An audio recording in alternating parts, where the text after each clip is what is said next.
keeping their airships in terrain like this? Oxens might be powerful, but they're still tanks! We don't have to, just focus on defense! The others will take care of destroying them!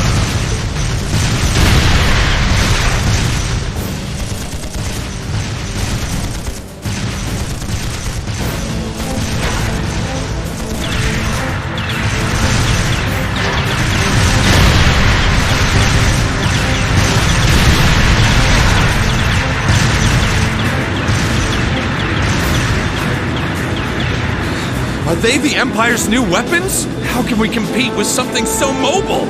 There's nothing to fear! They may be mobile, but they're a damn sight easier to handle than that purple devil of Crossbell. What the?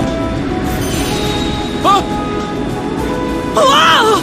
Incoming at 3 o'clock! What the hell?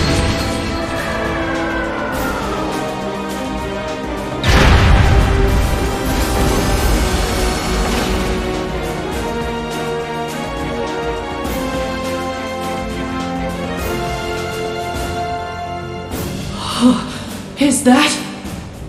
The Ashen Chevalier, the hero of the Imperial Army. The area beyond here is Imperial territory. You have no business treading into Crossbell. That was a warning. Try to advance any farther, and I will show no mercy. All units retreat! We're returning to the outskirts of Altair!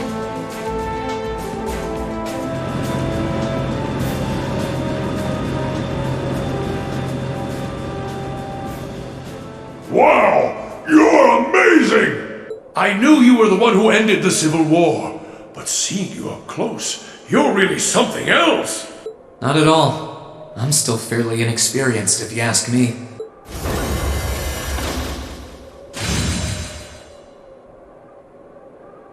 Recover the wounded and any POWs and return to Tangram Gate. Just remain vigilant until the speech is over. Yes, sir!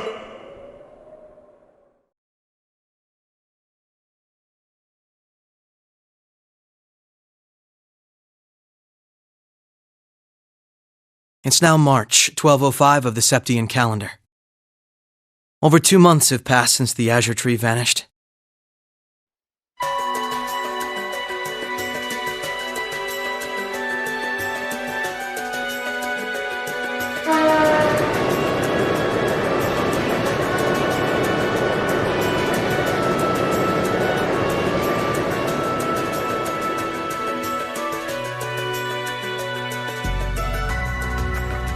So much happened during those months. President Croyce was arrested, Crossbell's movement for independence was promptly declared invalid. And before anyone could process what was going on, Speaker McDowell became Mayor McDowell. The war in Erebonia came to an end sooner than anyone had anticipated, but it was quickly followed by the invasion of Crossbell.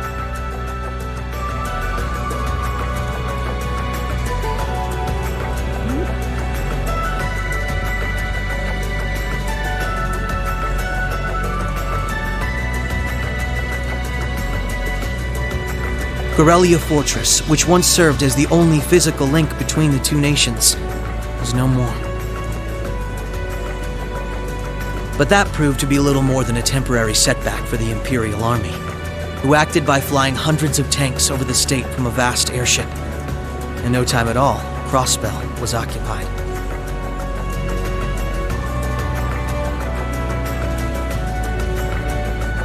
The Calvard Republic, which had been wrapped up in its own share of chaotic internal disputes, finally reacted to Erebonia's bold invasion in turn. They began with sending its cutting-edge armored airborne divisions into Crossbell, hoping to force the Empire out of the region completely.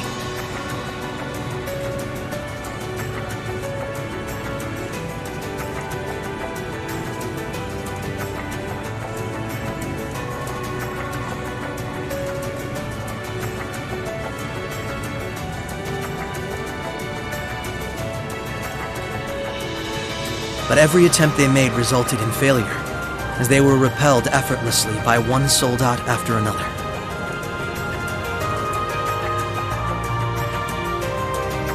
And today, at Orcus Tower, the new seat of Crossbell's government.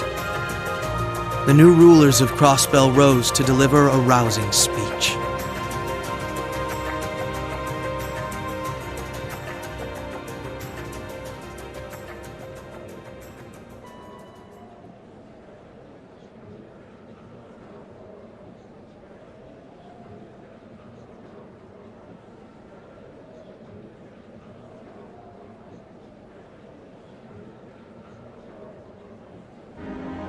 Friends and citizens, it brings me great pleasure to stand here among you once again.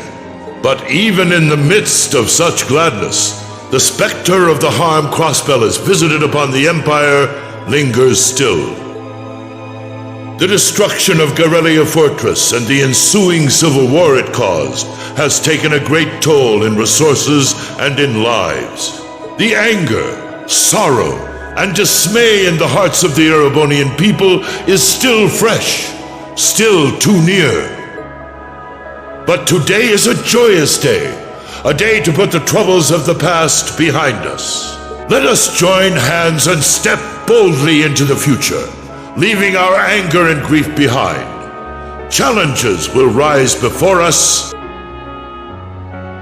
but together we shall meet them. Together, we can rise above the tumult of these troubled times.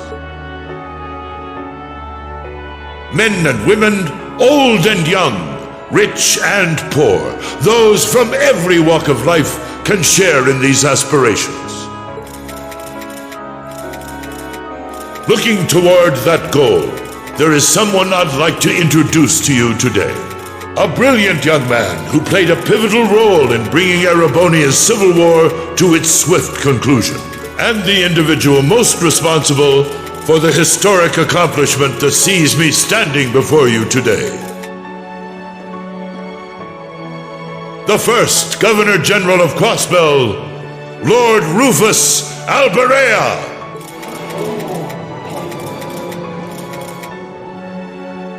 Greetings, friends.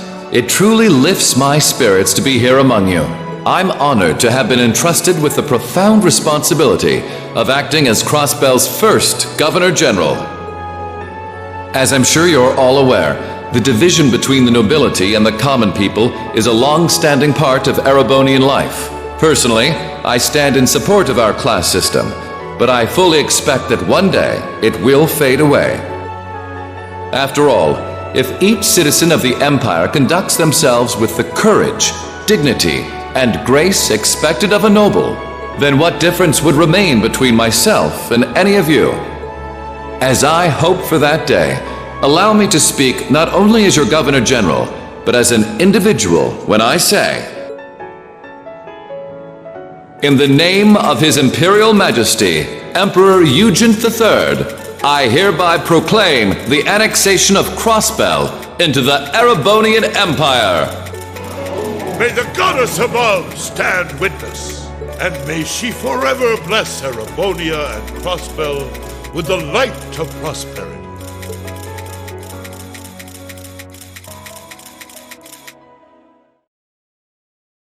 We've got some real larger-than-life characters in charge of us now.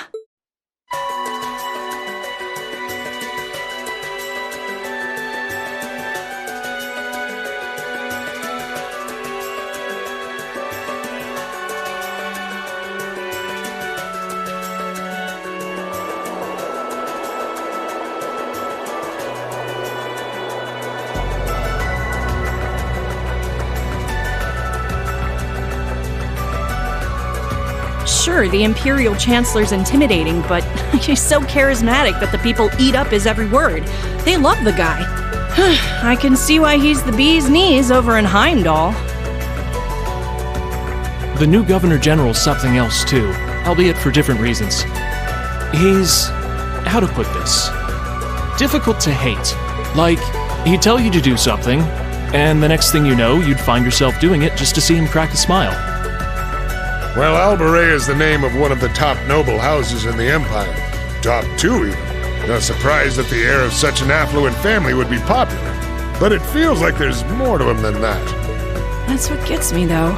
Those two were on completely opposite sides during the war. So why are they both so buddy-buddy now? Very oddly sudden, in my opinion. You're telling me. By the sounds of things, Erebonians can't make heads or tails of what's going on with it either. But you know how it is. There's so many rumors springing up thanks to the war, it's hard to tell truth from fiction. Yeah, I've even heard about a 1,000-arch tall castle appearing in the capital. I mean, that's gotta be made up, right? There's no way something like that's real. You've got a real short memory if you think that's bull. The Azure Tree wasn't that long ago, you know. Point taken.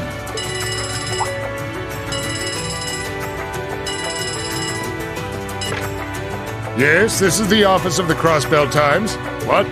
Representative McDowell will be issuing a statement. Sounds like something big's happening behind the scenes already. I'll get to gathering some info on what's happening for our international section. Calvard's probably got some good stuff. Works for me. Gotta use those connections of yours for something, after all.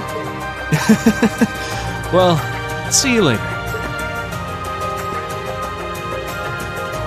Our independence came and went like bubbles on the water, and now we aren't even a state anymore. We're in for some tough times ahead. No, they always say that the pen is mightier than the sword.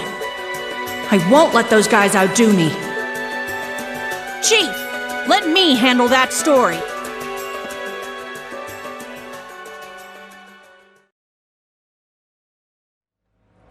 That's all we of Heiyue can do for you, I'm afraid.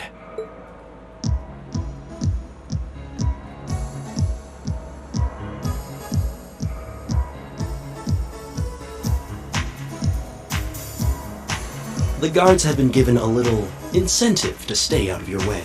You should face no more obstacles in your operation. Thanks, Sal. Think nothing of it.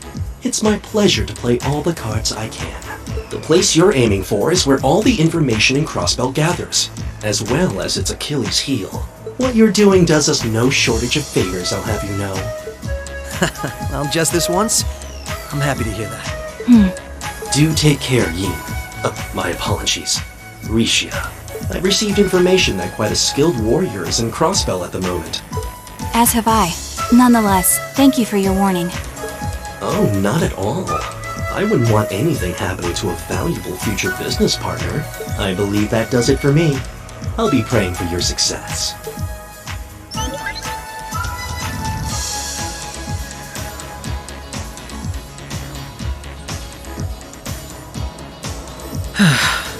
He's being awfully cooperative, isn't he? Then again, it's not a stretch to think he's only doing it because he's got something up his sleeve. He's an incredibly shrewd man. Most likely, he's happy to do whatever will shine the most favorable light on him once Crossbell's occupation period is over. True enough. He wouldn't want to screw up his chance to potentially play mediator between Crossbell and the Republic. I get the feeling he'd get along great with Lecter. He's our ally for now, but there's no guarantee how long that'll last. Exactly. It's in our best interest to remain wary of him. Still, if working with him helps protect those I care about most, then I'll gladly do so. Likewise.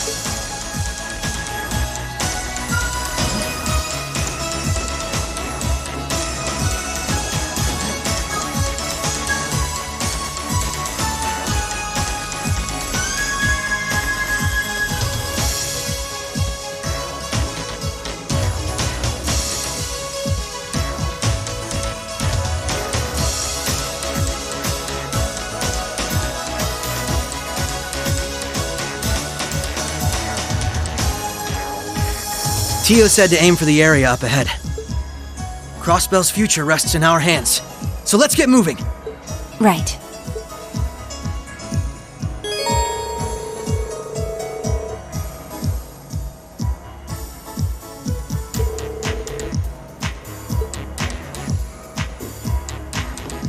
Hey!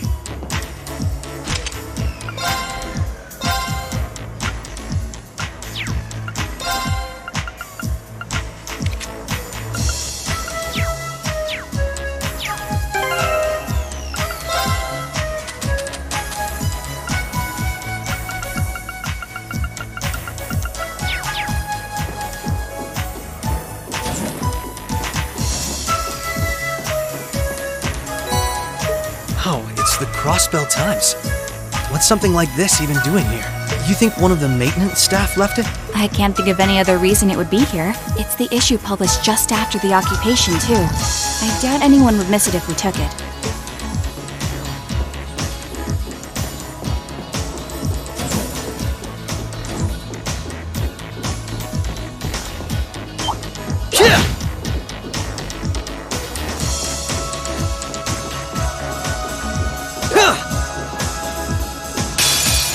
I won't lose! Allow me. Shatter! Now! Gotcha!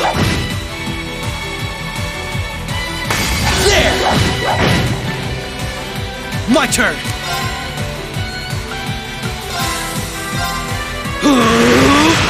Take this! Now! This is my chance! You fiend! Prepare yourself. Ha! Prepare yourself. Ha! Now! Gotcha! My turn!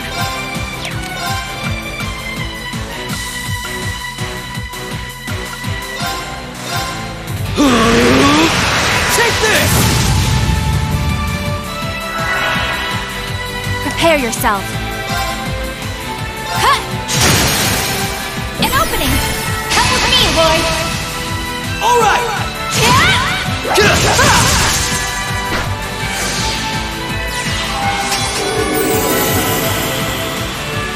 Prepare yourself. Shatter! An opening! Gotcha! My turn! Take this!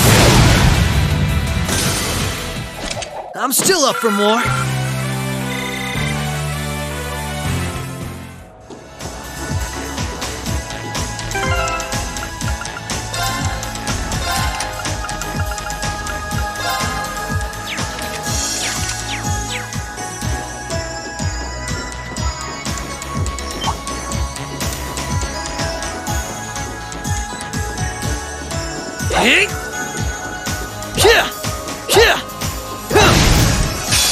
The advantage is ours.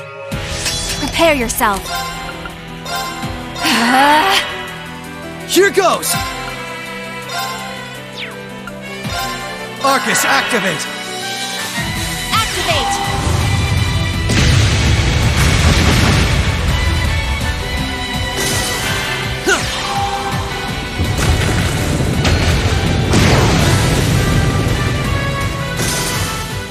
All right, we're safe now.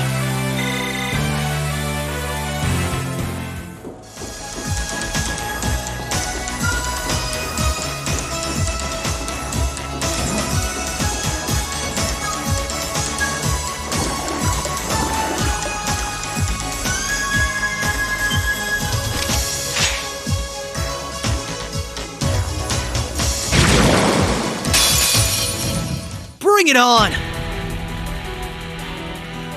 Prepare yourself.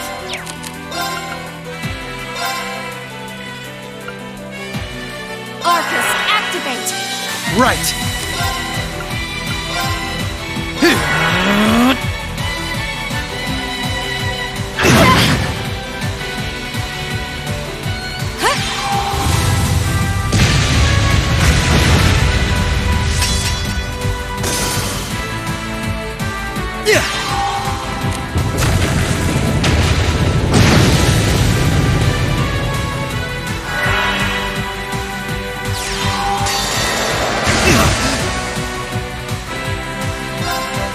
Finish now!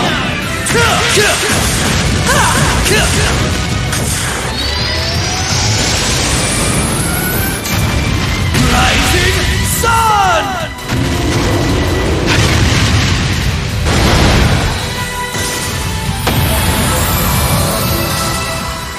All right, we're safe now.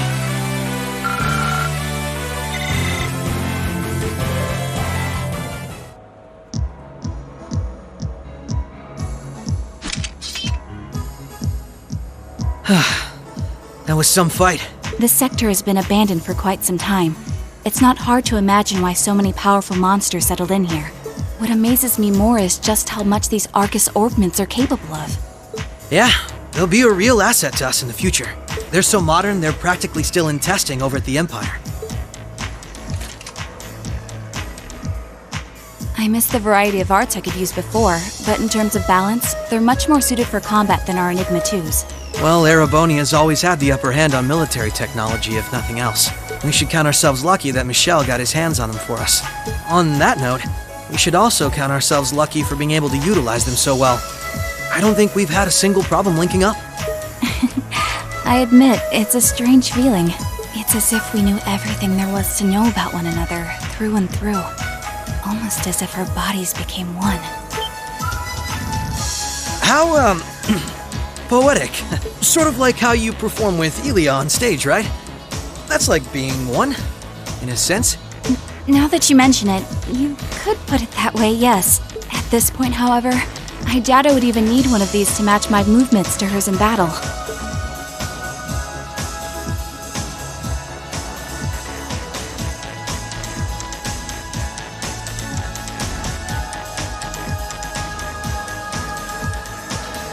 So this is what the Geofront's E sector looks like. This one supposedly had its existence hidden from the general public, didn't it?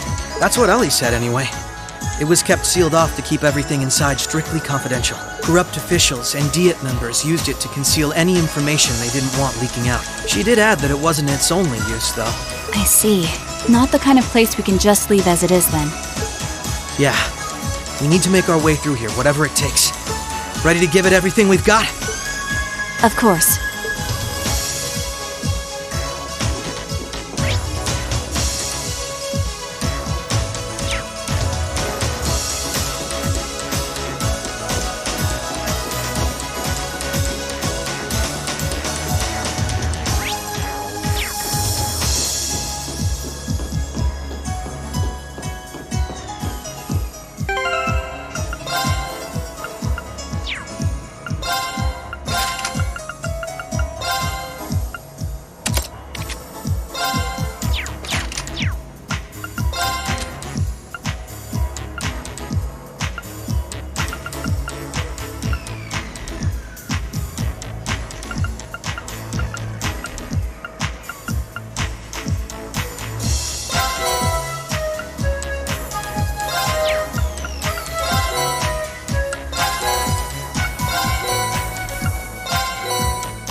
Right!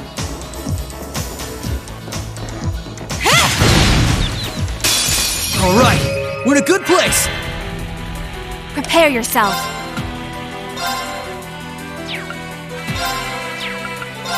Come!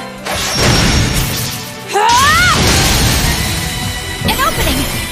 Gotcha! Right! Take this!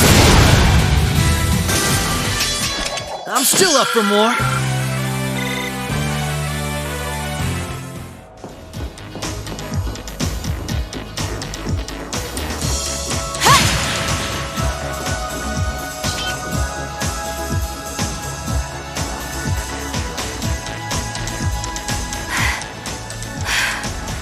This is almost uncomfortably narrow.